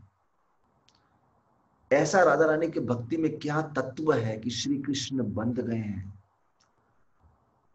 ताकि हमें श्रद्धा आए कि ये श्रीमती राधा रानी के पास जाएंगे तो वो हमें श्री कृष्ण के चरणों में एक्सेस दे सकती हैं, वो ताला खोल सकती हैं, वो अमृत दे सकती हैं। ये लीलाओं से हम समझेंगे कि श्री कृष्ण किस प्रकार से पूर्ण रूप से बंधे हैं श्री राधा रानी के प्रेम से। तो उधर राधा रानी रो रही थी, कृष्ण से सहन नहीं हुआ, कृष्ण माँ की गोद से गिर पड़े, माँ की गोद से गिर पड़े। उधर से वैद्य आए, वैद्य ने देखा कृष्ण की पल्स वगैरह देखी, अरे क्या हो गया? वैद्य ने बोला इसका इलाज है, इसका इलाज है कि यमुना में से जल लाना पड़ेगा और यमुना के बीच में से लाना पड़ेगा, और वो जल वही ला सकता है जो एक पतिव्रता स्त्री है, जो एक पवित्र स्त्री है, चेस्ट लेडी है, जिसके मन में थोड़ा भी दूसरे पुरुष का विचार ना आया हो, वही ला सकता है। लेकिन वो मटका कैसा होना चाहिए? उस मटके में 1000 छेद होने चाहिए। अभी श्री कृष्ण ने भी अच्छा टेस्ट दिया, ऐसा टेस्ट दिया, 1000 छेद, उनके अंदर पानी भर के पानी की एक बूंद भी नहीं गिरनी चाहिए, और ये शक्ति केवल एक पतिव्रता स्त्री में है। तो आप सब लोग घर में ये सब टेस्ट मत करना, ये वो लीला है, आजकल कोई पास नहीं होगा उस टेस्ट में। तो अभी माता यशोदा सोच रही हैं कि मैं ही जाती हूं ना, और किसी की क्या जरूरत है? अभी कृष्ण तो चाहते थे कि राधा रानी करे, अगर यशोदा माता चली गई तो माँ यशोदा को पास तो कराना ही पड़ेगा ना, वो तो फेल नहीं हो सकती, माता का थोड़ी ना नाम बदनाम करेंगे। लेकिन वो चाहते भी नहीं कि माँ जाए, क्योंकि माँ चली गई तो राधा रानी आएंगी नहीं यहाँ पे। तो कृष्ण, तभी वैद्य ने बोला नहीं नहीं नहीं नहीं, घर का मेंबर कोई नहीं जा सकता, उससे कोई लाभ नहीं, माँ तो कर ही नहीं सकती, ये तो कोई बाहर की ही स्त्री करनी चाहिए। ठीक है, चलेगा। सारी गोपियां आ गई एक एक करके, और जो भी गोपियां आई सबके हाथ से वो मटका खाली हो जाए। तो लोग सोचने लगे पूरे व्रज में एक भी स्त्री नहीं है जो पूरी तरीके से पवित्र हो। बड़ा ही बात फैल गई है, तो बड़ा संकट हो गया है। तो तभी श्री कृष्ण बोले चलो मैं ध्यान लगाता हूं। ओ वैद्य, वैद्य बोले, डॉक्टर, ध्यान लगाया, बोला अरे आपके व्रज में तो केवल 2 ही महिलाएं हैं। देखिए भगवान ने बदला लेना था तो अच्छे से नाम लिया, बोले 2 ही महिलाएं हैं जो पवित्र हैं, जटिला और कुटिला, उनको बुलाइए, देखते हैं वो क्या करती है। क्योंकि ये जटिला कुटिला थी जिन्होंने राधा रानी का नाम बदनाम किया था। अभी पहले तो भगवान जटिला कुटिला का नाम बदनाम करेंगे। एक अच्छा लेसन है हमारे स्तर पे, वैसे तो ये लीला चल रही है, लेकिन किसी भक्त का नाम बदनाम करने से पहले सोच लेना, भगवान पूरा बदला लेंगे, ऐसी बदनामी करेंगे, ऐसा काला धब्बा लगाएंगे चरित्र पे, जीवन भर नहीं धो सकेगा व्यक्ति। दूसरे की बदनामी, दूसरे का नाम खराब करने से पहले थिंक 1000 टाइम्स। जटिला कुटिला को बुला रही। अच्छा, जब जटिला कुटिला को माता यशोदा पर्सनली बुलाने गई, जटिला कुटिला बड़ी प्रसन्न, चलो कोई तो है जो हमारी पवित्रता को जानता है। वो पूरा डींगे मारते हुए पूरे गांव में आ रही है, देखो वैद्य ने फाइनली मान ही लिया, हम ही हैं पवित्र। जटिला बोली, कुटिला बेटी बैठ, तू क्यों जा रही है? मैं जाती हूँ। कुटिला बोली, नहीं नहीं माता, आप क्यों जाती है, मैं जाती हूँ पहले। तो जटिला बोली, ठीक है, कुटिला पुत्री है, जाने दो, राधा रानी की ननद है। भेज दिया उनको। यमुना में गई, पानी भरा, जैसे ही पानी भरा सारा पानी बाहर। जटिला को इतनी शर्म आई,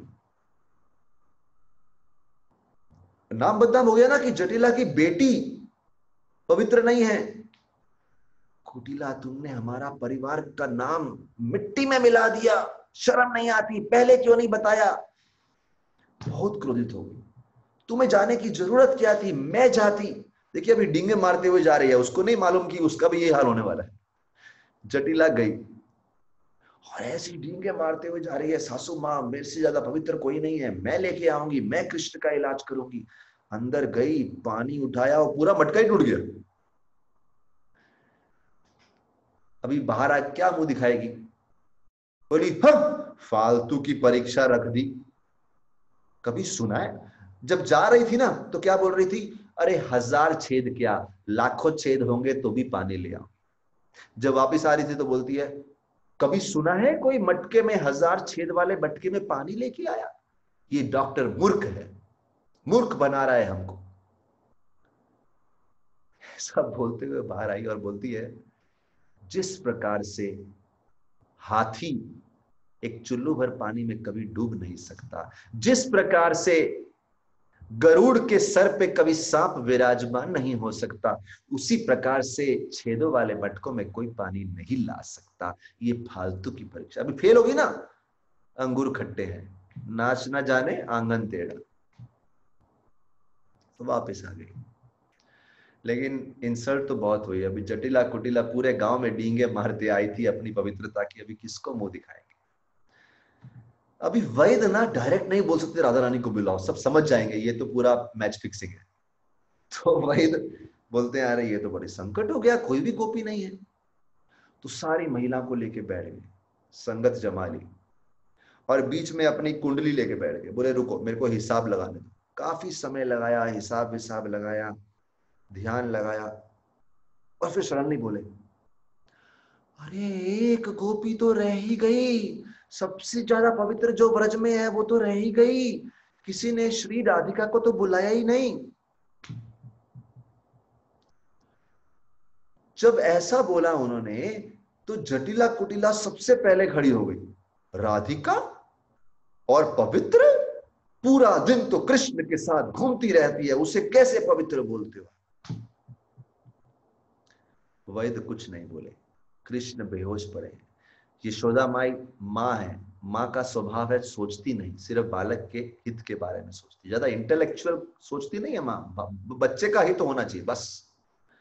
वो भागती हुई राधा रानी के पास गई, राधा रानी के चरणों में गई, चलो आप चलो मेरे साथ। राधिका चलने को तैयारी नहीं, क्योंकि राधिका सोचती है कि मैं तो अपवित्र हूं, लोग मुझे अपवित्र बोलते हैं। यहाँ पे सीखने वाली बात है, जो भक्त है वो अपने आप को नीच मानता है और जो नीच है वो अपने आप को सर्वोत्तम मानता है। और देख लीजिए, आप समाज में बैठे हैं, चार लोग के साथ, चार लोग के साथ प्रशंसा कर रहे हैं, अपनी प्रशंसा कर रहे हैं, तो लोग बोल रहे हैं अरे ये तो मतलब लोग आपकी अगर कुछ नीच दिखाते हैं आपको तो हम प्रशंसा करते हैं अपनी। सो ये ऑपोजिट, स्पिरिचुअल वर्ल्ड का गेम पूरा ऑपोजिट है। जो व्यक्ति अपने आप को जितना लास्ट मानता है, भगवान उसको सबसे पहले रखते हैं। राधिका आने को तैयार ही नहीं है कि मैं तो इस लायक ही नहीं हूं, क्यों मुझे लेके जा रहे हो? यशोदा माई जबरदस्ती खींच के लाई, जबरदस्ती मटका दिया, और जब राधा रानी ने वो मटका पानी से निकाला और लेके आई, एक बूंद पानी जमीन पे नहीं गिरा। 1000 छेद होने के बावजूद भी श्री कृष्ण ने स्थापित किया पूरे विश्व को, पूरे व्रज को, कि राधा रानी पूरे विश्व की सबसे पवित्र महिला है, सबसे पवित्र शक्ति है। पवित्रता का मूर्तिमान स्वरूप है और पवित्र भक्ति कैसे करनी है वो श्रीमती राधा रानी से सीखना चाहिए। आप लोग वृंदावन गए हैं निधि वन में, और निधि वन में एक स्थान है रंग महल। बोलते हैं जब भगवान, ये मैं आपसे आखिरी 2-3 लीला बताऊंगा तो उसके बारे में बता रहा हूं। निधि वन में रंग महल है, और रंग महल में वो वहां पे क्या हुआ एक्चुअली, जब भगवान रासलीला कर रहे थे तो सब गोपियों के साथ भगवान नृत्य कर रहे थे। और नेचुरली जब आपको बहुत ज्यादा व्यक्तिगत एसोसिएशन, पर्सनल एसोसिएशन मिले तो व्यक्ति थोड़ा सा अहंकारित हो जाता है, प्राइड हो जाता है। तो बोलते हैं श्री कृष्ण जो कि हर गोपी के साथ नृत्य कर रहे थे वो लुप्त हो गए वहां से। तो सारी गोपियां व्याकुल हो गई, ढूंढने लगी जगह जगह पे। तो जब वहां पे आई तो उन्हें एक जगह पे भगवान नारायण खड़े मिले। अभी नारायण कौन है? श्री कृष्ण ही है, लेकिन नारायण चतुर्भुज रूप में खड़े थे। अभी आप समझिए, श्री कृष्ण जब नारायण रूप में आते हैं तो गोपियों को स्वीकार नहीं है, क्योंकि गोपियां श्री कृष्ण को भगवान रूप में नहीं पूजती।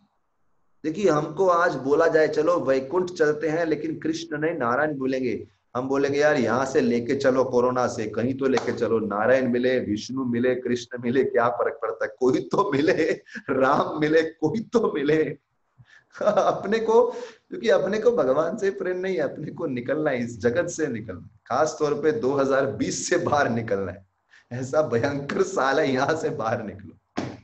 तो अपने को कोई मतलब नहीं है किससे मिले, लेकिन गोपियों के लिए कृष्ण भगवान नहीं है, उनको कृष्ण से ही प्रेम है। उनको नारायण नहीं चाहिए, राम नहीं चाहिए, विष्णु नहीं चाहिए, उन्हें कृष्ण चाहिए। ये गोपियों का प्रेम है। देखिए, व्रजवासियों की चेतना पे इतना मोटा, पूरा चेतना को कवर करके रखा है, इतना मोटा प्रेम का लेयर। प्रेम ने ऐसे ढक के रखा है कि आप जितना भी व्रजवासियों को बताओ अरे ये भगवान है, हाँ भगवान है, बालक है मेरे लिए। गोपियां झगड़ती हैं, गोप कुमार झगड़ते हैं, माँ यशोदा झगड़ती हैं, उनके लिए भगवान नहीं है। उनको 1000 लेक्चर दोगे भगवान है तो भी नहीं मानेंगे, और हमें 1000 लेक्चर दोगे हरे कृष्ण जप करो तो भी नहीं मानते। इसका मतलब ये नहीं कि हम ब्रजवासी हो गए। हमें भी 1000 बार बोलते हैं कि भक्ति करो, मन नहीं करता। हम भी भगवान को समर्पण करने के लिए तैयार नहीं होते, लेकिन हम भौतिक जगत में डूबे हैं। व्रजवासी भगवान के घनिष्ठ प्रेम में डूबे हैं, और ऐसे प्रेम में डूबे हैं उनको भगवान तत्व से कहीं ऊपर उठ के। यशोदा माई कृष्ण के मुख में ब्रह्मांड देखा, लेकिन अगले ही क्षण भूल गई कि ये भगवान है। मतलब उनको ये तत्व स्वीकार ही नहीं है कृष्ण भगवान है, उनको सिर्फ कृष्ण से प्रेम है। और इसीलिए कृष्ण बोलते हैं मुझे वृंदावन के भक्त सबसे ज्यादा प्रिय हैं, क्योंकि वो मुझे इसलिए नहीं पूछते कि मैं भगवान हूं, वो मुझसे एक ऐसा प्रेम करते हैं जो सम्मान और पूजा से ऊपर उठ के है, जिसमें वो प्रताड़ते हैं, मुझे डांटते हैं, मुझे कंट्रोल करते हैं, मुझे बांधते हैं। तो इसका ये मतलब नहीं कल से सुबह उठ के आप लोग भी भगवान को डांटना शुरू कर दो, भगवान को अच्छा लगता है, नहीं। हमारे अंदर वासना है, क्रोध है, लालच है, पैसे का लालच है, भौतिक जगत के प्रति आकर्षण है, लेकिन व्रजवासियों का प्रेम उत्कृष्ट है। तो ये गोपियों ने नारायण को देखा, उनको मतलब ही नहीं, नारायण को बोली कृष्ण किधर है, अच्छा कृष्ण दिख जाए तो जरा बता देना, और चली गई वहां से। लेकिन जब राधा रानी ढूंढती हुई वहां पे आई, राधा रानी ढूंढती आई तो नारायण, देखिए नारायण जो कि कृष्ण ने ही नारायण का रूप लिया था, कृष्ण अपने नारायण रूप को संभाल नहीं पाए। चतुर्भुज थे उनके, लेकिन उसमें से 2 हाथ पिघल गए, 2 ही हाथ रह गए। कृष्ण श्याम सुंदर रूप में आ गए। इसका मतलब राधा रानी के सामने वो पूर्ण रूप से पिघल जाते हैं। ऐसा उत्कृष्ट प्रेम, शुद्ध भक्ति भाव है श्रीमती राधा रानी का। तो एक दिन राधा रानी और कृष्ण ने सोचा हम रंग महल में ही रहेंगे। रात को रंग महल में निवास किया। इसीलिए आज भी निधि वन में जाएंगे तो रात को सारे दरवाजे बंद कर देते हैं, किसी को एंट्री अलाउड नहीं है। राधा कृष्ण वहां सो रहे थे। राधा रानी को सडनली सपना आया। क्या बात है, सपने हमारे भी होते हैं, लेकिन हमारे इस भौतिक शक्ति के प्रभाव से होते हैं। राधा रानी का सपना आया, सपने से उठ गई और कृष्ण को उठाया। बोले मैंने सपने में पता क्या देखा? बोले श्री कृष्ण आपने मुझे कई रूप दिखाए हैं, मत्स्य है, वामन है, वराह है, राम है, विष्णु है, नारायण है, लेकिन ये जो रूप मैंने कभी नहीं देखा था। गोल्डन कंप्लेक्शन, स्वर्ण, दोनों हाथ ऊपर किए हुए, हजारों लोग आसपास नाच रहे हैं। ऐसा नृत्य इन रूप का है।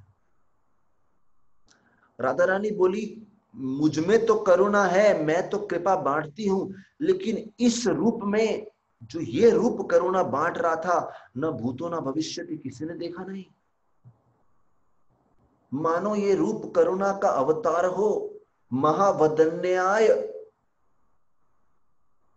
बोले ये तो पात्र नहीं देख रहे थे, स्थान नहीं देख रहे थे, काल नहीं देख रहे थे। काल पवित्र है, अपवित्र है, स्थान पवित्र है, अपवित्र है, व्यक्ति दूषित है, नीचा है, कितना भी गिरा हुआ है, कुछ नहीं देख रहे थे। सब में हरि नाम हरे कृष्ण महामंत्र का वितरण कर रहे थे। कौन है ये, कौन है ये? और जब मैंने नजदीक जाके देखा, मैं देखा ये तो आपका ही चेहरा है, लेकिन रंग मेरा है। चेहरा आपका है, भाव मेरा है, कौन है ये? कृष्ण को उठा के ये सब बताया। कृष्ण ने बोला नजदीक आओ। कृष्ण की छाती पे कौस्तुभ मणि विराजमान था। कृष्ण ने कौस्तुभ मणि नजदीक लाया, बोले कौस्तुभ मणि के अंदर झांक के देखो। कृष्ण की कौस्तुभ मणि में मानो एक आईना हो। राधा रानी ने देखा, राधा रानी ने भगवान श्री चैतन्य महाप्रभु का रूप देखा। कृष्ण बोले कलयुग में बुद्धिमान जीव होंगे, वो राधा रानी को डायरेक्ट वर्शिप नहीं करेंगे। राधा रानी को अप्रोच करने की बजाय वो श्री गौरांग महाप्रभु को अप्रोच करेंगे, श्री चैतन्य महाप्रभु को अप्रोच करेंगे, श्री श्री गौर निताई के आश्रय लेंगे और उनसे सीखेंगे कि राधा भक्ति क्या होती है। ये सुंदर लीला निधि वन में हुई। और तब श्री कृष्ण बोले कि चैतन्य महाप्रभु पृथ्वी पे 48 ईयर्स 48 साल रहेंगे, उसमें से 24 साल जगन्नाथपुरी में रहेंगे, और उसमें से भी विशेष 12 साल जगन्नाथपुरी के, 18 और 18 में से विशेष 12 साल उनका एक स्थान होगा गंभीरा जगन्नाथपुरी में, और उसमें विशेष रूप से हर समय राधा रानी के भाव में ही मग्न रहेंगे। और राधा रानी का भाव है कृष्ण से मिलने की ईगरनेस, लौल्यम, लोभ, कृष्ण से मिलने की लालसा, कृष्ण को सेवा करने की लालसा, कृष्ण को पुकार की लालसा, उसमें हर समय हर क्षण डूबे रहेंगे। ये है श्री चैतन्य महाप्रभु, श्री राधा तत्व हमें समझने के लिए। श्री कृष्ण की पुकार, श्री कृष्ण के लिए पुकार। और जितनी ये पुकार को तीव्र करना है, उसका केवल एक ही आश्रय है, केवल एक ही तरीका है, श्री गौरांग महाप्रभु की कृपा प्राप्त करना। इसलिए लोचन दास ठाकुर बोलते हैं, यदि गौर न होई तो तबे की होई तो के मोने धरिताम दे। राधार महिमा प्रेम रस सीमा जगत जानत के। यदि गौर ना होई तो, अगर गौरांग महाप्रभु नहीं होते, तबे की होई तो क्या होता हमारा। केमो ने धरिता दे, कौन आश्रय देता हम पतित जीवों को। इस जगत में पाप के समुद्र में डूबते रहते, कौन उठाता। ये तो महाप्रभु की तत्परता है, महाप्रभु का करुणा अवतार है। उठा रहे हैं हमको, हमें नहीं उठना, कीचड़ में फंसे हुए नहीं उठना, लेकिन पीछे लगे हैं, उठा के रहेंगे। केमो ने धरिताम दे, कौन हमें आश्रय दे। राधार महिमा प्रेम रस सीमा, और राधा रानी की महिमा कौन समझाता। पता नहीं आप में से कितने लोगों को मालूम है, श्रीमती राधा रानी के बारे में महाप्रभु के आने से पहले कोई जानता ही नहीं था। 500 वर्ष पूर्व महाप्रभु आए, उससे पहले राधा रानी की पूजा कोई नहीं करता था। महाप्रभु मध्व संप्रदाय में आए, और आज भी अगर आप उडुपी जाएंगे तो वहां पे श्री कृष्ण मठ है, श्री कृष्ण की पूजा होती है, राधा कृष्ण की पूजा तो नहीं होती ना। ये महाप्रभु के आने से या उनसे पहले माधवेंद्रपुरी आया, उनके गुरु के गुरु, तो ये राधा भाव प्रकाशित हुआ। ये राधा भक्ति क्या है, इस शुद्ध भक्ति क्या है। और वो चैतन्य महाप्रभु और षड गोस्वामी और बाद में प्रभुपाद जी ने हमें इतना सरल करके दे दिया। अरे वृंदावन छोड़ो, मायापुर छोड़ो, मुंबई छोड़ो, दिल्ली छोड़ो, बेंगलोर छोड़ो, भारत की सीमाओं को पार कर गए।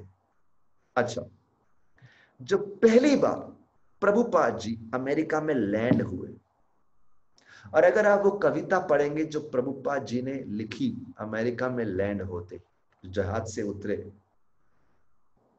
क्या लिखते हैं मालूम है? फर्स्ट पैराग्राफ, कृष्ण तब पुण्य हबे भाई, उसमें लिखते हैं राधा रानी खुशी हबे। जब वो अमेरिका को देखते हैं, देखिए अगर हम लोग कभी अमेरिका जाएंगे, वाह अमेरिका, सपना था जाने का, पहुंच गए।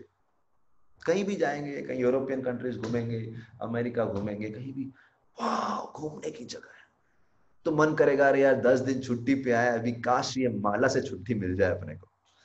कोई भी यही सोचेगा अरे यार पिकनिक पे आया, यहाँ भी माला करने की जरूरी है क्या? अभी 10 दिन घूमने आया, थोड़ा घूम लो, थोड़ा थोड़ा भौतिक का भी आनंद लेना चाहिए। प्रभुपाद जी गए और अमेरिका को देखा, उनकी आंखों में अश्रु आ रहे थे, वो देख रहे थे कितनी राजसिक और तामसिक गुण में डूबे हुए हैं, इनको मैं कैसे उठाऊंगा। उस समय उनके हृदय से, देखिए हृदय से, जो हृदय में वो बाहर आ जाता है, रोक नहीं सकते उसको आप। और उनके हृदय में जो 1.5 महीना जलदूत में बिताया, और 2 बार हार्ट अटैक हुआ प्रभुपाद जी को, और कितना नौजिया, सी सिकनेस, वॉमिटिंग, बीमारी हुई, बहुत कुछ समस्या हुई, वो पूरे 1.5 महीने में प्रभुपाद जी चैतन्य चरितामृत पढ़ते रहे, श्री गौरांग महाप्रभु की लीला पढ़ते रहे, और लिखते हैं अपनी डायरी में, बहुत संघर्ष हो रहा है, शायद मैं जी भी ना सकूं, लेकिन मेरे पास एक आश्रय है, चैतन्य चरितामृत। और चैतन्य महाप्रभु यानी श्रीमती राधा रानी। तो वो श्रीमती राधा रानी का चिंतन करते हुए जब अमेरिका आया, तो स्वाभाविक निकला राधा रानी खुशी हो गई। अगर राधा रानी प्रसन्न हो गई तो ही इन अमेरिकन वासियों का कुछ हो सकता है। अगर गौरांग महाप्रभु कुछ हो गए तो ही इनका हो सकता है, नहीं तो कुछ नहीं हो सकता। वेरी इंपॉर्टेंट तत्व। सोचिए ना, कनेक्शन कहां से कहां निकल रहा है। नहीं तो अमेरिका आते ही सोचेंगे काश मेरी पत्नी और बच्चे भी आए होते तो एंजॉय कर लेते थोड़ा, काश मेरे मित्र भी आए होते। लेकिन फर्स्ट निकला है Radha Rani please help me, तो वो भी श्री राधा तत्व है।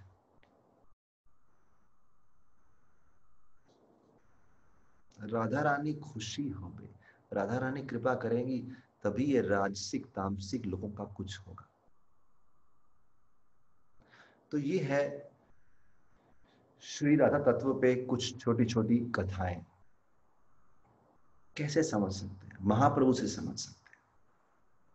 और महाप्रभु राधा रानी की आतुरता को अंत में बोलना चाहूंगा। जब महाप्रभु गंभीरा में थे, उनकी आतुरता को देखिए। एक दिन जगन्नाथपुरी में गंभीरा में सो रहे थे, सपने में भगवान श्री कृष्ण की रासलीला को देख रहे थे, और देखते देखते ऐसे व्याकुल हो गए।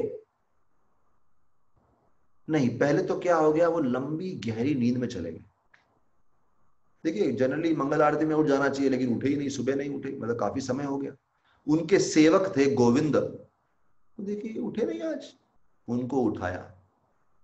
जैसे ही उठाया महाप्रभु क्रोधित हो गए, व्याकुल हो गए, अरे मुझे क्यों उठाया, मैं भगवान श्री कृष्ण श्याम सुंदर के साथ था, क्यों उठाया, क्यों मेरा सपना तोड़ दिया। चलो जो भी है, टूट गया जो दर्शन था। जगन्नाथ मंदिर में जगन्नाथ बलदेव सुभद्रा का दर्शन करने गए। जैसे आपको मालूम है महाप्रभु कभी आगे जाके दर्शन नहीं करते थे, पीछे गरुड़ जी के पास खड़े होकर दर्शन करते थे। गरुड़ स्तंभ पे पकड़ के खड़े हुए हैं, जब पकड़ के खड़े हैं, एक वृद्ध महिला आई, वो वृद्ध महिला ने उनके कंधे पे पांव रखा और चढ़ गई। सोचिए, भगवान श्री कृष्ण श्री राधा के कंधे पे पांव रख दिया जगन्नाथ के दर्शन करने के लिए। महाप्रभु कुछ नहीं बोले। गोविंद साथ में खड़े थे, जो उनके सेवक थे, वो भड़क गए, गुस्सा हो गए, तुम्हें शर्म नहीं आती, सन्यासी हैं, इतने सर्वोत्तम सन्यासी हैं, सन्यासियों में श्रेष्ठ हैं, उनके कंधे पे पांव रखा। वो महिला को उतारा। क्यों कंधे पे पांव रखा, छोटी हाइट की महिला थी, दर्शन लेना, डर गई ऊपर, है ना। कभी कभी छोटे लोग लंबे लोग को देखते हैं, अरे लंबे लोग कितने भाग्यशाली हैं, दूर से दर्शन मिल रहा है। महाप्रभु तो बहुत लंबे थे, वो स्टॉल पर्सन, और उन्हीं कंधे पे पांव रखा। उनको जैसे ही उतारा, महाप्रभु अपने सेवक गोविंद के ऊपर क्रोधित हो गए। बोले तुमने देखा नहीं, ये जो महिला है, इसका तन मन वाणी सब कुछ जगन्नाथ की सेवा में तत्पर है। अरे इनकी ईगरनेस तो देखो, काश मेरे अंदर भी ऐसी ईगरनेस होती। सोचिए, अभी कुछ समय पहले रासलीला देख के आ रहे हैं और बोल रहे हैं कि काश मेरे मन में भी उत्सुकता होती। क्यों? क्योंकि जब श्री चैतन्य महाप्रभु श्रीमती राधा रानी के भाव में पूर्ण रूप से प्रवेश हो जाते हैं, तो वो बताते हैं कि भक्त का भाव कैसा होना चाहिए। और आपको बताऊंगा, अगर आप चैतन्य चरितामृत पढ़ेंगे तो आदि लीला में 17 अध्याय हैं, मध्य लीला में लगभग 25 अध्याय हैं, और अंत्य लीला में 20 अध्याय हैं। और जो 20वां अध्याय, आखिरी अध्याय, वो महाप्रभु के हृदय को दर्शाता है। और आखिरी अध्याय का नाम पता है क्या है? शिक्षाष्टकम।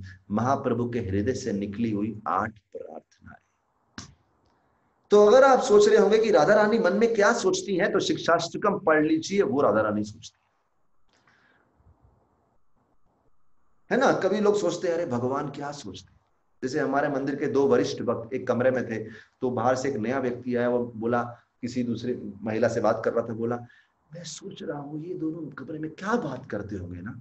जब 2 वरिष्ठ भक्त मिलते हैं तो क्या बात करते हैं, उनके मन जानने की इच्छा होती है। कभी राधा रानी के मन को जानने की इच्छा हुई है? और वो राधा रानी महाप्रभु के रूप में आती है तो अपना पूरा मन खोल के बता देती है। शिक्षाष्टकम, चेतो दर्पण मार्जनम से लेकर आशिष्य वापाद्रताम, 8 प्रार्थनाओं को रट लो, अच्छे से अपने हृदय में उतार लो, चिंतन करो, जीवन के अंत तक चिंतन करते रहो, ताकि कभी तो इस भाव के छोटे से बूंद को भी अगर समझ जाएं तो हम हरि नाम संकीर्तन में प्रवेश कर पाएंगे। और हरि नाम संकीर्तन कोई मामूली नहीं है। गोलोकेर प्रेम धन हरि नाम संकीर्तन, गोलोक की सर्वोत्तम रासलीला हरि नाम संकीर्तन के रूप में अवतरित हुई है। लेकिन उस संकीर्तन का अगर सच में आनंद लेना है, देखिए एक आनंद होता है म्यूजिक का आनंद लेना, अच्छा मृदंग बज रहा है, अच्छा करताल बज रहा है, अच्छा ट्यून बज रहा है, लेकिन एक होता है हरि नाम का आस्वादन करना। तुंडे तांडविनी रतिम वितनुते तुंडावली लब्धये कर्ण क्रोध कडम्बिनी घटयते कर्णार बुद्धेभ्यस प्रियाम चेत प्रांगन संगिनी विजयते, चेत प्रांगन संगिनी विजयते। कृष्णेति वर्ण द्वय नो जाने जनिता की अद्भिर अमृत। कैसा अमृत है कृष्ण, ये 2 अक्षरों में, सिलेबल्स में नो जाने जनिता कियत बिरमृतये। जब मेरी जिह्वा पे आती हैं तो मन करता है लाखों जिह्वाएं हो जाओ, हमारे कान में घुसते हैं तो मन करता है लाखों कान हो जाएं। क्या अमृत है ये जो श्रीमती राधा रानी वितरण करने आई हैं श्री चैतन्य महाप्रभु के रूप में। जय श्रीमती राधा रानी की जय। श्री राधाष्टमी महामहोत्सव की जय। श्री चैतन्य महाप्रभु की जय। श्री पंचतत्व भगवान की जय। श्रील प्रभुपाद की जय। समवेत भक्त वृंद की जय। सब लोग 2 मिनट हाथ जोड़ के आंखें बंद करके जो कथा हमने सुना उस पे ध्यान लगाते हुए श्रीमती राधा रानी से प्रार्थना कीजिए और इस साल के राधाष्टमी उत्सव में अपनी प्रार्थना